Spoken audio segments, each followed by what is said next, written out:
दोस्तों, शो में अब होने वाला है जबरदस्त ड्रामा। आने वाले एपिसोड में शिवांश प्रार्थना को पैसों से भरा बैग देकर कहेगा, अगर तुम सिर्फ लालच के लिए यहाँ आई हो तो ये पैसे लो और निकल जाओ। लेकिन असली ट्विस्ट तो इसके बाद शुरू होता है। असल में यह सब प्रार्थना और उसकी माँ की प्लानिंग का हिस्सा होता है।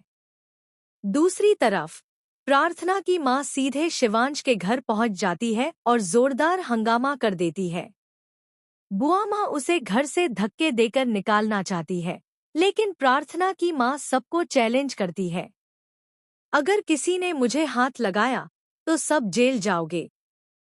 मेरी बेटी के साथ पहले ही गलत हुआ है, अब और नहीं सहूंगी।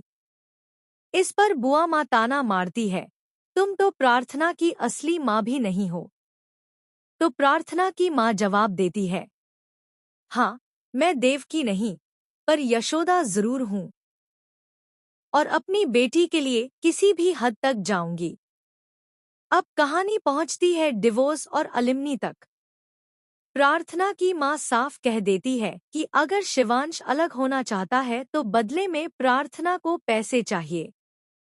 बुआ माँ मजाक उड़ाते हुए कहती है, वाह, भीख मांगने वाले आ गए। बोलो, कितना चाहिए? अभी मुंह पर फेंक देती हूँ।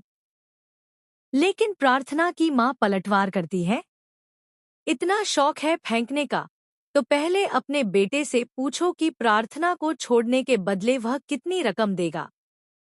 इसी बीच शिवांश एंट्री लेता है और प्रार्थना से पूछता है, क्या सच में तुम पैसों के लिए यहाँ हो?